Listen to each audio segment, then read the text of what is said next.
Iran இந்த விவகாரத்தில் இரண்டு விதமான அணுகுமுறைகளை கையாளுகிறது. ஒன்று நீங்க பார்த்தீங்கன்னு சொல்லி சொன்னா சமாதானமும் இல்லை யுத்தமும் இல்லை என்கிற ஒரு நிலை தொடர்கிறது.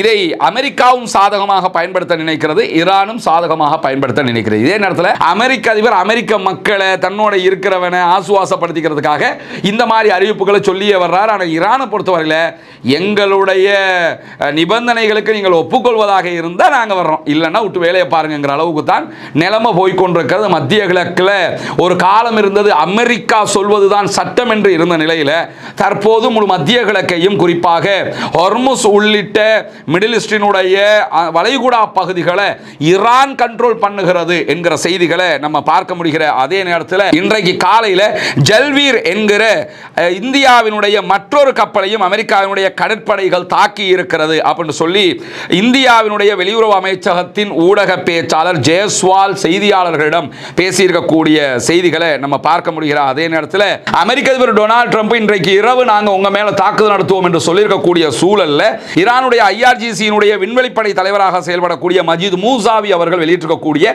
ஒரு காட்டமான அறிவிப்பு வெளியாகி இருக்கிறது. அமெரிக்காவினுடைய இந்த கருத்துக்கு நரகமே பதிலடியாக கிடைக்கும்.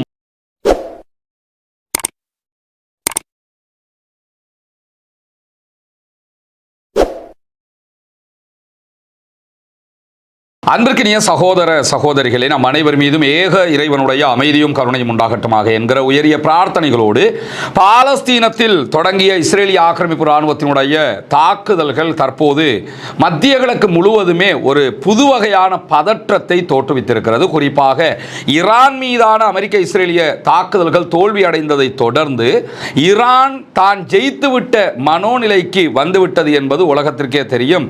நிஜமாகவே அவங்க அந்த யுத்தத்திலையும் ஜெயிச்சு அப்படி ஜெயிச்ச காரணத்தினால மீண்டும் எத்தனை யுத்தங்கள் வந்தாலும் நாங்கள் இனி தாக்கு பிடிப்போம் என்கிற நம்பிக்கையும் அவர்களுக்கு வந்துவிட்டது. குறிப்பாக ஹொர்முஸ் ஜலசந்தியை அவர்கள் இதுவரைக்கும் மூடியிருப்பது உள்ளிட்ட எல்லா காரணங்களும் அதைத்தான் வெளிப்படுத்தி நிற்கிறது. அதை தாண்டி தொடர்ந்து ஈரான் மீது அமெரிக்காவோ இஸ்ரேலோ தாக்குதல்களை நடத்தினால் அதற்கு உடனுக்குடன் ஈரான் பதிலடியையும் கொடுத்து கொண்டிருக்கிறது.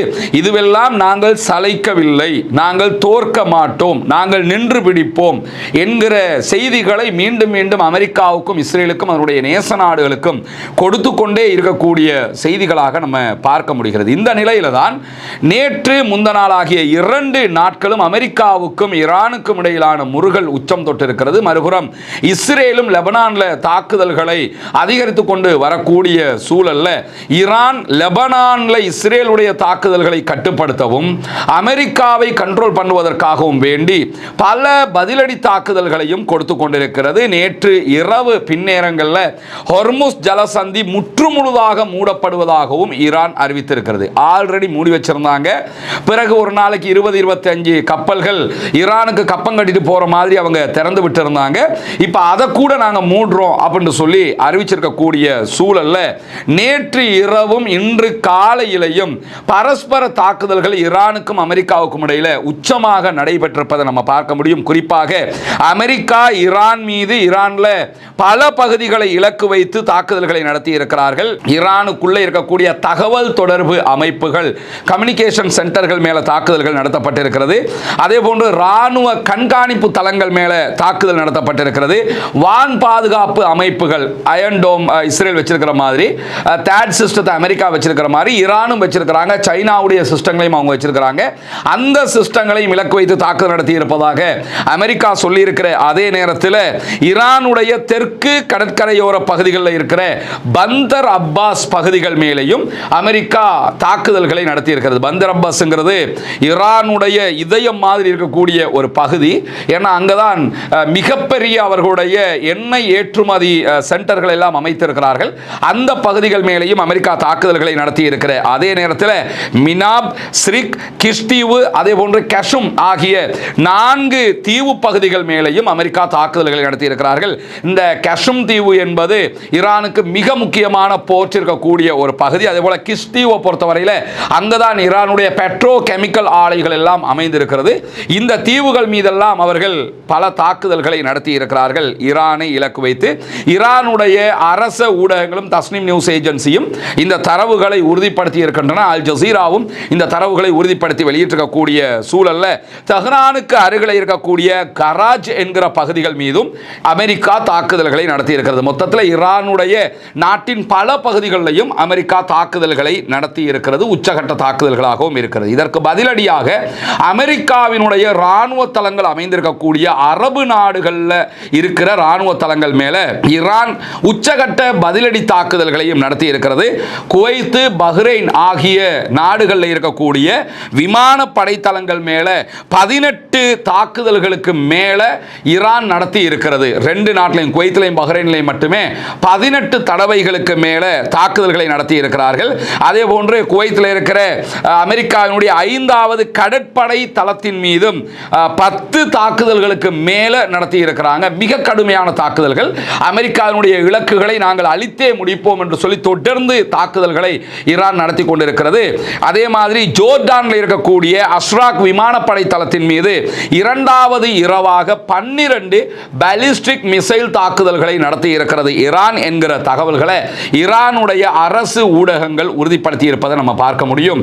ஈரான் இந்த விவகாரத்தில் 2 விதமான அணுகுமுறைகளை கையாளுகிறது. ஒன்று நீங்க பார்த்தீங்கன்னு சொல்லி சொன்னா சமாதானமும் இல்லை யுத்தமும் இல்லை என்கிற ஒரு நிலை தொடர்கிறது.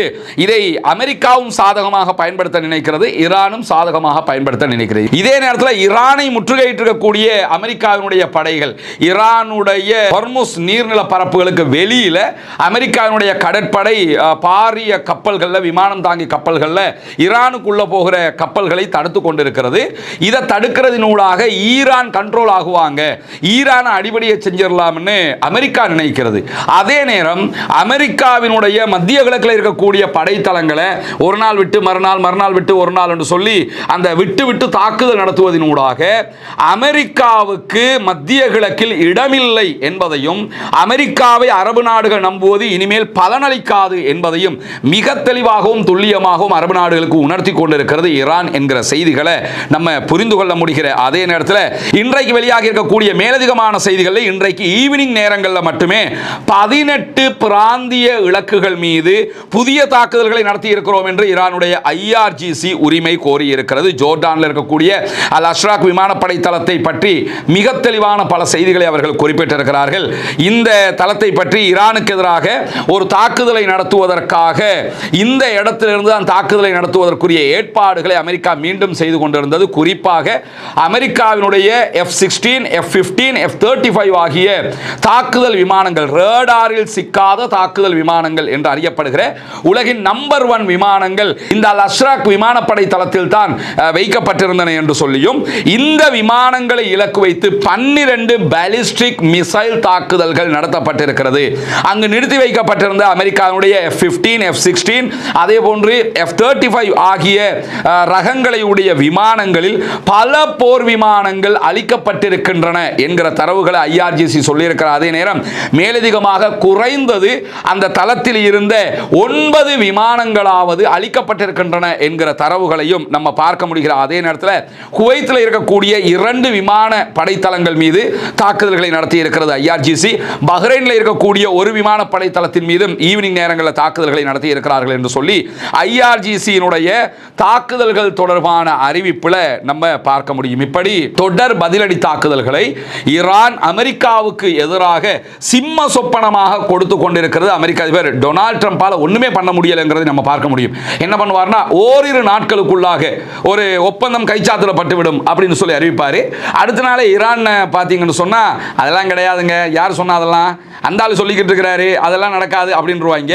இது வளமையாக நடக்கக்கூடிய ஒன்று. அமெரிக்க அதிபர் அமெரிக்க மக்களை தன்னோட இருக்கிறவனை ஆசுவாசப்படுத்திக்கிறதுக்காக இந்த மாதிரி அறிவிப்புகளை சொல்லியே வர்றார். ஆனால் ஈரானை பொறுத்தவரையில் எங்களுடைய நிபந்தனைகளுக்கு நீங்கள் ஒப்புக்கொள்வதாக இருந்தால் நாங்கள் வர்றோம், இல்லைன்னா விட்டு வேலையை பாருங்கிற அளவுக்கு தான் நிலைமை போய்கொண்டிருக்கிறது. மத்திய கிழக்கில் ஒரு காலம் இருந்தது அமெரிக்கா சொல்வதுதான் சட்டம் என்று இருந்த நிலையில் தற்போது முழு மத்திய கிழக்கையும் குறிப்பாக ஹொர்முஸ் உள்ளிட்ட மிடில் ஈஸ்டினுடைய வளைகுடா பகுதிகளை ஈரான் கண்ட்ரோல் பண்ணுகிறது. தற்போது நம்ம 6, 7 ஆகிய 2 வீடுகளை கட்டிக்கிட்டு இருக்கிறோம். 8வது வீடு கட்டுவதற்குரிய அடித்தளமும் போடப்பட்டிருக்கிறது. இந்த வேலைகள் முடிஞ்சதோடு அந்த வேலையை நம்ம ஆரம்பிச்சிருவோம். அதை இப்போ என்ன நிலைமையில் இருக்குதுங்கிறத பார்க்குறதுக்காகத்தான் வந்திருக்கிறோம்.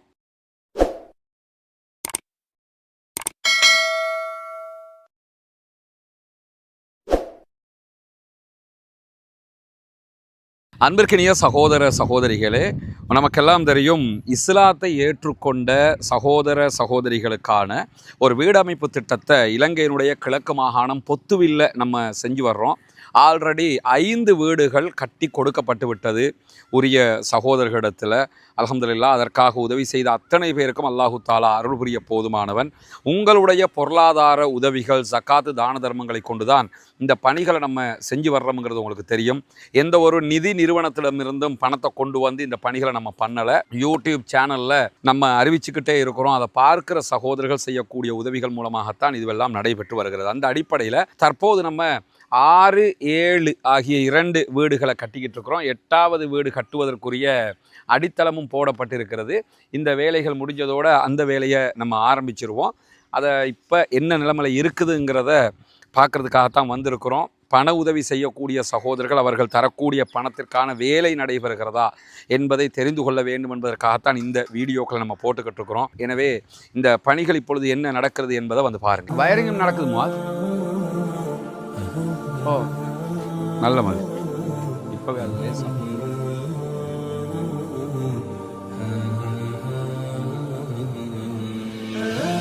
நல்லா இருக்கு. இதை முடிச்சுட்டாமா? நல்லா இருக்கு. அஸ்ஸலாமு அலைக்கும். நில்லுங்க வாரு, வீடியோ எடுத்துட்டு வாரு. என்ன பாஸ், எப்படி பரவாயில்லையே வந்ததுக்கு?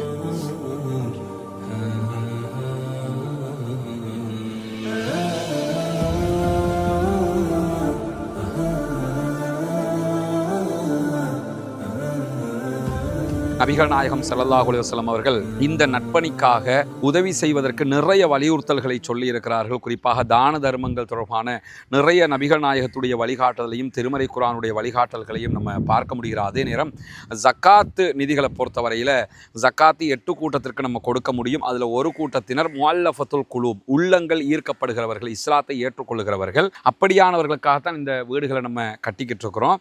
இந்த நிதியை பொறுத்தவரையில் நீங்கள் மிஸ்கீன்கள், ஃபக்கீர்கள், அதே போன்று முஅல்லஃபத்துல் குலூப், உள்ளங்கள் ஈர்க்கப்படுகிறவர்கள் என்கிற 3 வட்டத்துக்குள்ளேயும் இந்த மக்கள் வந்துருவாங்க.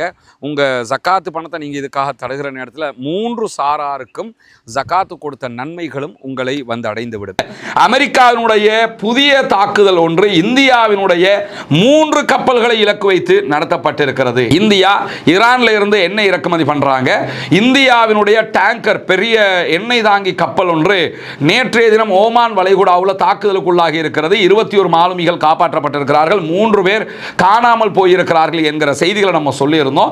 இந்த தாக்குதலுக்குரிய காரணங்கள் இதுவரைக்கும் வெளிவரவில்லை என்பதையும் சொல்லியிருந்த அதே நேரத்தில் இந்த தாக்குதலை தாங்கள் நடத்தியதாக ஈரான் உரிமை கோரவில்லை. ஈரான் உரிமை கோரலன்னா அமெரிக்கா இல்லாட்டி இஸ்ரேல் தான் இந்த தாக்குதலை நடத்தணும் என்று சொல்லியிருந்த நிலையில தான் அதை தாண்டி இந்தியாவினுடைய மேலும் 2 கப்பல்களும் தாக்குதலுக்கு உள்ளாகி இருக்கிறது.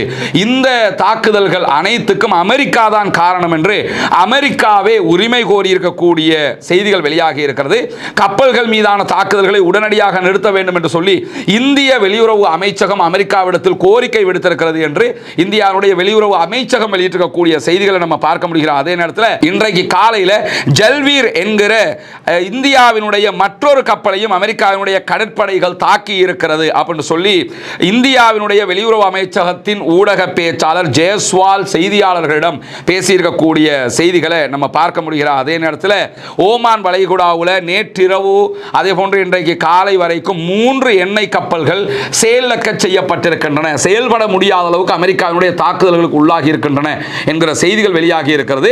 வெளிப்படையாகவே அமெரிக்கா இந்தியாவினுடைய கப்பல்களுக்கே அட்டாக் பண்ணியிருக்கிறாங்க என்கிறத நம்ம பார்க்க முடியும். ஒரு விதத்தில் இந்த இஸ்ரேல்காரனுக்கு ஓவரா வால் பிடிச்சிக்கிட்டு போனாங்க, அதுக்கு சேர்த்து வாங்கி கட்டிட்டாங்களோங்கிற மாதிரி ஒரு நிலையாக இந்த நிலையை பார்க்க முடிகிறது. அதே நேரத்தில் இன்றைக்கு இந்தியாவுடைய வெளியுறவு அமைச்சகம் வெளியிட்டிருக்கக்கூடிய அறிவிப்பில் ஹொர்முஸ் ஜலசந்தியில் புதுதில்லியினுடைய கொடிகளை ஏந்தி கொண்டு போகிற 13 கப்பல்கள் சிக்கி இருக்கின்றன. ஹொர்முஸ்ல எந்த கப்பலும் நகரக்கூடாதுன்னு சொல்லி நேற்று இரவுகளிலேயே ஈரான் அறிவிச்சிட்டாங்க.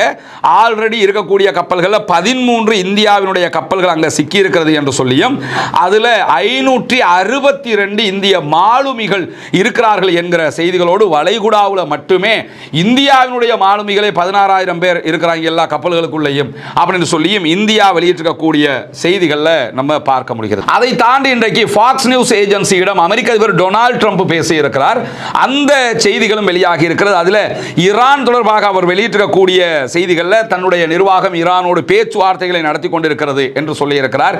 ஈரானில் இருக்கக்கூடிய பாலங்கள், மின் உற்பத்தி நிலையங்களை தாக்குவது எங்களுடைய நோக்கம் அல்ல, நாங்கள் இனி அதெல்லாம் தாக்க மாட்டோம், ஆனால் அவர்களுக்கு எதிராக பல அமெரிக்க தாக்குதல்களை நடத்துவோம் அப்படின்னு சொல்லி அறிவிச்சிருக்கிறது மட்டுமல்லாமல் அந்த தாக்குதல்கள் மிக பெரியதாகவும் சக்தி வாய்ந்த தாக்குதல்களாகவும் இருக்க போகிறது என்று சொல்லக்கூடிய அமெரிக்க அதிபர் டொனால்ட் ட்ரம்ப் இன்று இரவு ஈரான் மீது மிக கடுமையான தாக்குதல்கள் நடத்தப்படும் அப்படின்னு சொல்லி வெளிப்படையாகவே சொல்லி இருக்கிறாரு.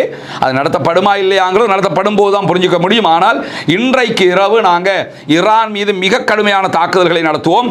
வெனிசுவேலா விஷயத்தில் நாங்கள் எப்படி செயல்பட்டோமோ அதே மாதிரி ஈரானுடைய விவகாரத்திலையும் வெகு விரைவாக செயல்பட்டு கார்க்கு தீவுகளையும் அங்கிருக்கக்கூடிய எண்ணெய் உள்கட்டமைப்பு வசதிகளையும் கைப்பற்றுவோம் அப்படின்னு சொல்லியிருக்கிறாரு. எப்படி நாங்கள் வெனிசுவேலாவுக்குள்ள பூந்து பிரசிடென்ட்டை தூக்கிட்டு போய் அதை வச்சு வெனிசுவேலாவை கண்ட்ரோலுக்குள்ள கொண்டு வந்த மாதிரி ஈரானுடைய கார்க்கு தீவுங்கிறது எண்ணெய் உற்பத்தியில் மிக முக்கியமான ஒன்றாக இருக்கிறது மட்டுமல்லாமல் அது ஒரு முனையில் இருக்கிற காரணத்தினால அங்கே இருந்தால் நிறைய ஏற்றுமதிகளையும் அவங்க பண்ணுறதுனால கார்க்கு தீவுகளை நாங்கள் கைப்பற்றுவோம். கைப்பற்றிட்டோம்னு சொன்னாலே அவங்களுடைய எண்ணெய் உட்கட்டமைப்பு மையங்கள் எல்லாம் எங்கள் கண்ட்ரோலுக்குள்ள வந்துடும். அதே நேரத்தில் அவர்களுடைய எண்ணெய் அதே போன்று எரிவாயு சந்தைகள் மீதான முழு கட்டுப்பாட்டை நாங்கள் எடுத்துட முடியும். அதனால நாங்கள் கார்க்கு தீவு மேலே தாக்குதல் நடத்துவதற்கு விரும்புகிறோம் என்று சொல்லி அமெரிக்க அதிபர் டொனால்ட் ட்ரம்ப் சொல்லி இருக்கிறது மட்டுமல்லாமல் ஈரானுடைய ஆயுதப்படைகளுடைய திறன்கள் அளிக்கப்பட்டிருச்சு அப்படின்னு சொல்லி மீண்டும் சொல்லி இருக்கிறார். இந்த கதையை அவர் மட்டுமில்லை, அவருடைய ஆட்கள் எல்லாரும் ஈரானுக்கு கப்பலை இல்லை, எல்லாம் கடலுக்கடியில் இருக்குதுங்கிறாங்க. ஆனால் இப்போ நம்ம ஏற்கனவே அவருடைய படைகள் எத்தனை தாக்குதல்கள் நடத்தியிருக்கிற F-35 விமானங்கள்லேயே 9 அடிச்சு நொறுக்கி விட்டுருக்கிறான்னு சொல்லி செய்தி வந்துகிட்டு இருக்குது. ஆனால் அவங்களுக்கு படையே இல்லை அப்படின்னு சொல்லிக்கிட்டு அந்த பழங்காலத்தில் உட்காந்துக்கிட்டு டிவி இருக்கிற காலத்தில் கதை சொல்கிற மாதிரி இன்றைக்கும் அமெரிக்க அதிபர் டொனால்ட் ட்ரம்ப் கதைகளை சொல்லியிருக்கிறார். அதே நேரத்தில் கடந்த 48 மணி நேரங்களுக்குள்ளாக இன்னும் பல தாக்குதல்களையும் ஈரானுடைய IRGC நடத்தி இருக்கிறார்கள் என்கிற செய்திகள் வெளியாகி இருக்கிறது. குவைத் வெளியிட்டிருக்கக்கூடிய அறிவிப்பில் 24 ஆளில்லா விமான தாக்குதல்கள் தங்களுடைய நாட்டை நோக்கி நடத்தப்பட்டதாக அறிவித்திருக்கிறார். அதே நேரத்தில் ஈரானில் இருந்து ஏவப்பட்ட 20க்கும் மேற்பட்ட ஏவுகணைகளை தடுத்து நிறுத்தி அளித்திருக்கிறோம் என்று சொல்லி ஜோர்டானுடைய அரசு செய்தி நிறுவனமும் செய்திகளை வெளியிட்டிருக்கிறது. இந்த செய்தி அந்த உண்மைக்கு நெருக்கமானதாக கூட இல்லை, ரொம்ப தொலைவில் இருக்கக்கூடிய ஒரு செய்தி. ஆனாலும் அவங்க வெளியிட்டிருக்க செய்தியை நம்ம உங்களுக்கு தர வேண்டி இருக்கிறது. எந்த ஒரு மனித காயமோ உயிரிழப்புகளோ ஏற்படாத வகையில் நாங்கள் தடுத்திருக்கிறோம் சொல்லி ஜோர்டான் வெளியிட்டிருக்கக்கூடிய செய்திகளுக்கு மத்தியில் அமெரிக்க அதிபர் டொனால்ட் ட்ரம்ப் இன்றைக்கு இரவு நாங்கள் உங்க மேல தாக்குதல் நடத்துவோம் என்று சொல்லியிருக்கக்கூடிய சூழல்ல ஈரானுடைய IRGC-னுடைய விண்வெளிப்படை தலைவராக செயல்படக்கூடிய மஜீத் மூசாவி அவர்கள் வெளியிட்டிருக்கக்கூடிய ஒரு காட்டமான அறிவிப்பு வெளியாகி இருக்கிறது. அமெரிக்காவினுடைய இந்த கருத்துக்கு நரகமே பதிலடியாக கிடைக்கும். ஈரான் முழுவதிலும் இருந்து அமெரிக்காவினுடைய அனைத்து இலக்குகள் மீதும் தாக்குதல்களை நடத்துவோம். அமெரிக்காவினுடைய தளங்கள் அத்தனையும் நரகமாக மாறும். எனவே எங்க மேல கைய வைக்கிறது சாதாரண விஷயம் நினைச்சுக்கிட்டு வச்சிராதீங்க. கண்டிப்பாக பதிலடி உச்சமாக இருக்க போகிறது என்பதையும் சொல்லியிருக்கிறார். அதே நேரம் அமெரிக்க அதிபர் டொனால்ட் ட்ரம்ப் பேசும்போது ஃபாக்ஸ் நியூஸ் ஏஜென்சிக்கு என்ன சொல்றாருன்னா, நான் கடுமையாக ஈரானுக்கு தாக்கிக்கிட்டு இருக்கிறேன், உடனே ஈரானுடைய முக்கிய தலைவர்கள் என்னோட தொடர்பு கொண்டு எங்களுக்கு அடிக்காதீங்க என்று சொன்னாங்க, அதனால தான் தாக்குதல் நிறுத்தி இருந்தேன் என்று சொல்லியிருக்கிறாரு. இன்னைக்கு ஈரான் வெளியிட்டிருக்கக்கூடிய அறிவிப்பில் சொல்லிருக்கிறாங்க, பொய்யை சொல்லணும், ஓரளவுக்காவது உண்மைக்கு நெருக்கமாகவாவது அந்த பொய் இருக்கணும். நீங்க சொல்றது பச்சை பொய், எங்களுடைய எந்த தலைவர்களோட ட்ரம்ப் பேசவும் இல்லை, நீங்க பேசுற அளவுக்கு நாங்கள் உங்கள்கிட்ட கெஞ்சுகிற அளவுக்கும் கிடையாது, நீங்க தான் எங்ககிட்ட கெஞ்சுகிற லெவலில் இருக்கிறீங்க. எனவே நாங்க உங்க மேல பதிலடி தருவது நிச்சயம், அதனால பதிலடி தரமாட்டோம்னு மட்டும் நீங்க நினைச்சிடாதீங்க என்று சொல்லி மிக தெளிவாக இன்றைக்கு IRGC வெளியிட்டிருக்கக்கூடிய அறிவிப்புகளையும் சொல்லி இருக்கிறத நம்ம பார்க்க முடியும். எனவே தொடர்ந்தும் IRGC அமெரிக்காவுக்கு எதிரான பதிலடி தாக்குதல்களை உச்சமாகவே கொடுத்து கொண்டிருக்கிறது என்கிற செய்திகளுக்கு மத்தியில் தான் இன்றிரவு மிக கடுமையான தாக்குதல்களை நடத்துவோம் என்று சொல்லி அமெரிக்க அதிபர் டொனால்ட் ட்ரம்ப் சொல்றாரு. தொடர்ந்து இணைந்திருங்கள் ரஸ்மின் மைசி நியூஸ் மற்றும் ரஸ்மின் டாக்ஸ் ஆகிய 2 சேனல்களோடு. அமெரிக்க அமெரிக்கா ஈரான் மீதான புதிய தாக்குதல்களை தொடங்கினால் அது தொடர்பான செய்திகளையும் உங்களுக்கு உடனுக்குடன் கொண்டு வந்து தருவதற்கு தயாராக இருக்கிறோம். ஆக்கிரமிப்புகள் ஓய வேண்டும், ஆக்கிரமிப்பாளர்களும் ஓய வேண்டும் என்கிற உயரிய பிரார்த்தனைகளோடு ஆக்கிரமிப்பாளர்களுக்கு எதிராக தொடர்ந்தும் ஜனநாயக ரீதியாக குரல் எழுப்புவோமாக. வாஹிர் தஅவானா அல்ஹம்துலில்லாஹி ரப்பில் ஆலமீன்.